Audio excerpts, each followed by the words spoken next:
waka the go. As I down the road, make them clear the coast. I dey see it alone, cause you show Holy Ghost, show me the road. Waiting, I no see, you can see.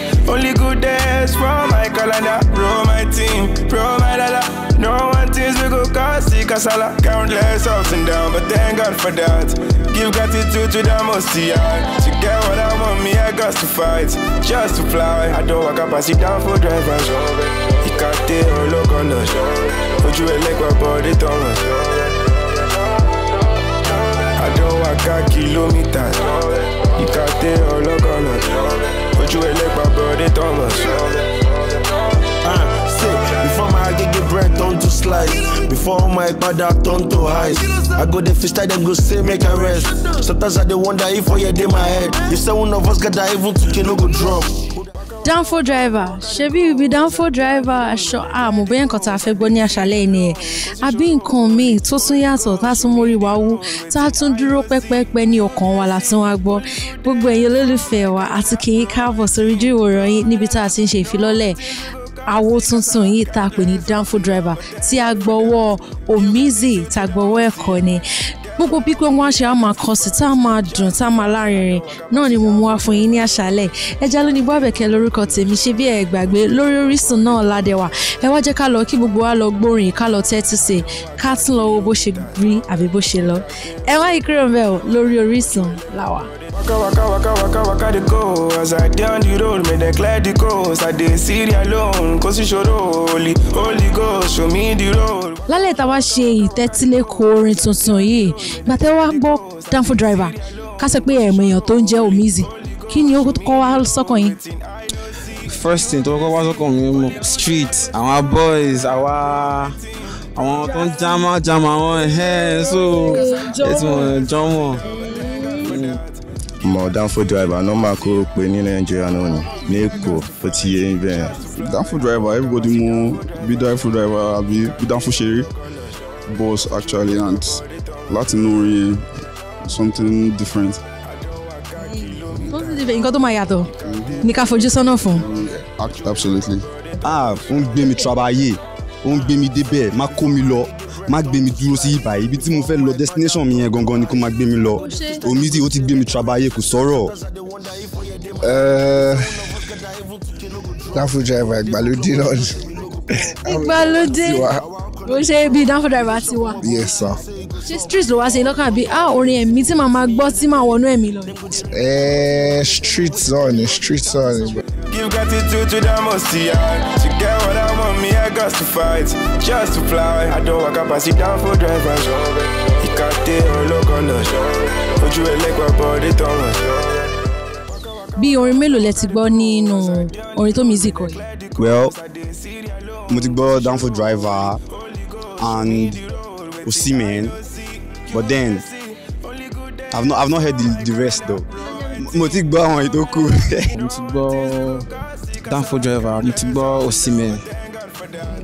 Àwọn èèyàn dẹ̀ kì í ṣe orin tó lè kàn fojú divine yẹn so. Ó kí pọ́pọ́pọ́ síbẹ̀. Something like that. I don't walk kilometers. You can't tell, look on the put you a leg, my body, Thomas. Before my get bread turn to slice, before my father turn to ice. Ní gbogbo ẹ̀yà orin tó wà, ẹ̀ka lórin ìmísí, orin ẹ̀mí, orin tàkasúfè gbogbo ẹ̀ báyẹn, èwo ló ṣe yín lóore jù? Orin mi ṣe. Ló ṣe yín lóore jù? Absolutely. Ẹ lè gbọ́ nígbàkúgbà. Anytime. Afro pop ló máa ń ṣe mí láǹfààní jù torí ó máa jẹ́ kí n jó, ó máa jẹ́ kí inú mi dùn.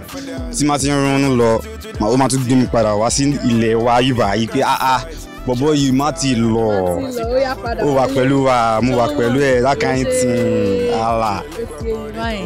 Èmi ò lè choose opinion because ó depend lórí mood mi, you understand? So mi ò lè máa fọṣọ́ sìn kí n máa gbọ́rin ẹ̀mí. Orin tàkasúfè ni màmá ṣe kíni, màmá gbọ́ kí wọ́n lè wà ginger láti ṣe kíni, láti ṣe 1 or 2.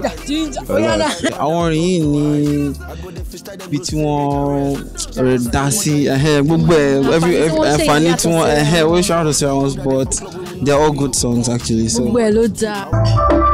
only for tonight. I don't take 10 shots, I don't lose myself again. I don't want to lose myself, cause I dey chase things with big past my head. Jilo, I want get it plane, I need pilot. Family, my energy to carry on. Don't start to have it shine. So I call my dealer, order my phone. Because he meant follow my go. Who they white fish on his cycle? Jam my reading everywhere you go. Ọkùnrin tí gbogbo ayé ń sọ̀rọ̀ ẹ̀ lọ́wọ́lọ́wọ́ tí gbogbo ayé ṣe péjọpọ̀ síbí ni àbí bẹ́ẹ̀ kọ́ ni Omize. Yeah. Adúpẹ́ lọ́wọ́ Olúwa, like everything is not my power. Agbára Ọlọ́run ni. Agbára Ọlọ́run ni a dẹ̀ dúpẹ́ lọ́wọ́ Ọlọ́run. Àmọ́ lákọ̀ọ́kọ́ náà kí ni nǹkan gangan tó ń mú kẹ́ ẹ jẹ́ olórin tó wù yín lórí láti pé àwọn olórin mo fẹ́ jẹ́?